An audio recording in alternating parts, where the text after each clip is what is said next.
After spending 50 hours putting together our Q3 SaaS metrics report, I could summarize what the public SaaS markets are doing at the moment in 4 words. Slower growth, more efficiency.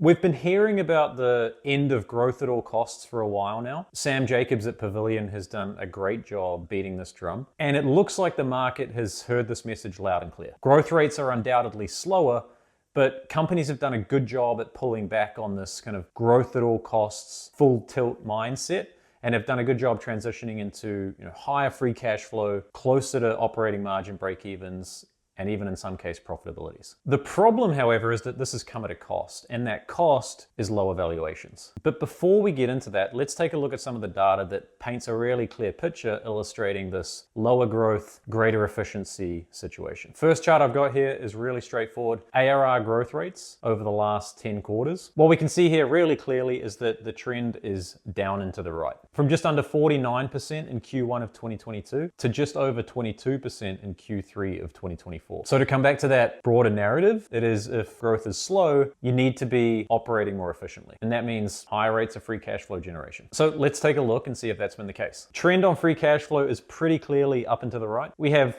some fluctuations based on the way that these companies manage their businesses.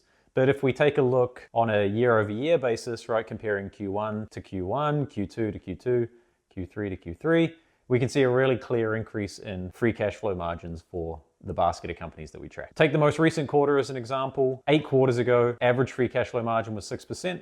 That jumped to 17% in Q3 of this year. That gives us a 183% increase in free cash flow margin. And again, if we look at operating margin, we see a pretty similar trend. The median is almost at break even now, -4%. And we did get as low as -26% in Q2 of 22. So pretty safe to say the narrative is backed by the data, right? We clearly see slower growth rates. We clearly see more efficiency in the business in the form of higher free cash flow margins and higher operating incomes. So how has this efficiency come about? Well, what we can see is that there's been a reduction in OpEx spending, most notably in the R&D and the sales and marketing expense line items. G&A has been basically flat, sitting at around 14 to 15% for the last 10 quarters. But we do see some divergence in the other 2 categories. R&D spending has reduced by 10.7% as a percentage of revenue, and sales and marketing spending is down 16%, from 50% of revenue down to 42% of revenue in Q3 of 24. So that gives us the complete picture around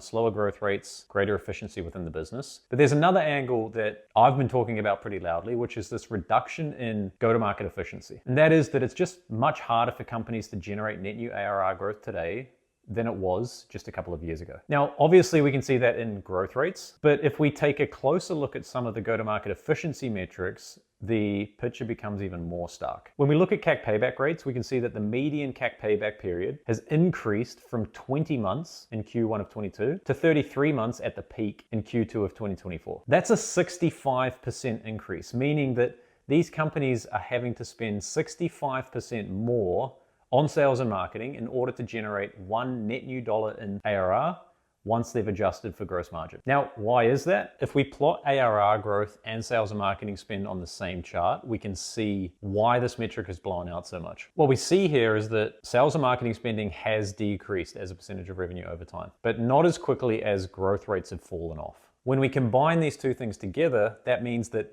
go-to-market efficiency, and in this case in particular CAC payback, gets worse over time. We see the same thing when we look at magic number. Again, there's a clear downtrend here. If we look at the most recent quarter, we're down about 20% over the last 8 quarters. Now, this growth challenge doesn't just come in the form of kind of net new logo acquisition, but we can also see this showing up when we're trying to get existing customers to spend more money with us. And the way that we see that is in the net revenue retention rate metric. So it's a little hard to see in the shape of this chart, but what we're looking at here is median net revenue retention rates for the public SaaS companies that we track has decreased from 127% in Q1 of 2022 to 111% in Q3 of 2024. That's a 12.6% decrease. What this also creates for these companies is basically a 16 percentage point gap on ARR growth that they need to find somewhere else. The way that we get this number is net revenue retention rates basically tell us how much more revenue we're generating from our existing customer base compared to last year.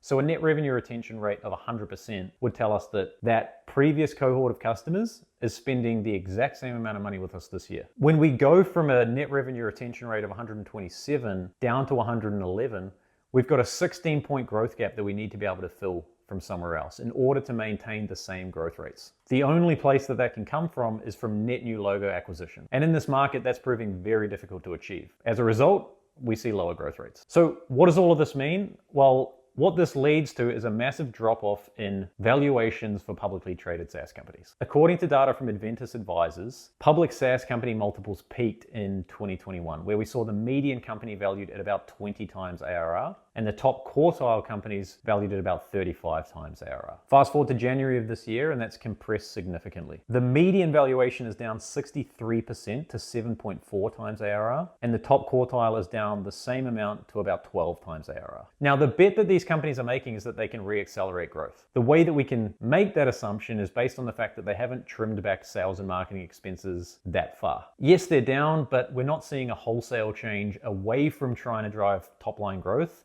towards generating free cash flow margins. And that's really important from a valuation standpoint because as the rule of X tells us, growth rate is twice as important as free cash flow generation. Bessemer Venture Partners invented the rule of X metric. And essentially it's the same as rule of 40, right? So you take a company's growth rate and you combine that with their free cash flow margin. The difference in rule of X is that the growth rate gets a 2 times multiplier.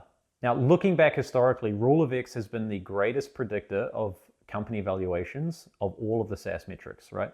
A higher rule of X means you'll generate a higher multiple in the public markets. When we look at the rule of X for the public SaaS companies we track, the trend is not great. It's down from 107 in Q1 of 2022 down to just 57 in Q3 of 2024. So for rule of X to re-accelerate, and therefore for valuations to increase, we need to see growth rates re-accelerate. And until we do, valuations are likely to remain depressed. This means that go-to-market teams need to innovate. We need to find ways to re-accelerate revenue growth, regardless of the operating environments that we find ourselves in. Now, some of this is outside of our control.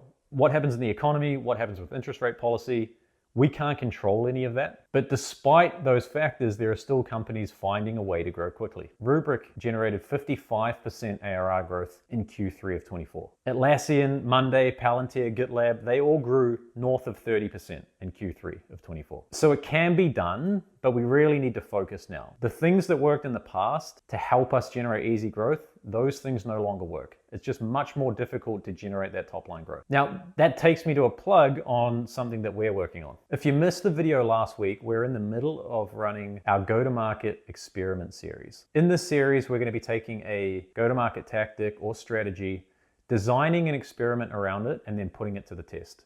The idea here is to try to identify the things that are working in terms of driving pipeline and driving revenue in 2025. Our first experiment is designed around how we can use LinkedIn to build sales pipeline. If you haven't seen that video yet, go and check it out. I'll link to it below. And one last thing, if you like these SaaS metrics, you can go and grab the source material for all of the things I've talked about in this video. This data comes from our Q3 SaaS metrics report, where I break down core SaaS metrics for about 30 odd public SaaS companies, right? We're tracking Salesforce, HubSpot, ZoomInfo, Box, Palantir, right? All of the big names that you know, we break them down across these 15 core SaaS metrics to give you some insights into what's happening in the public markets. So if you like this kind of stuff, go and grab that report. If you want to see some more stuff on the go-to-market experimentation side, tune in next week when we drop that video. Until then, goodbye.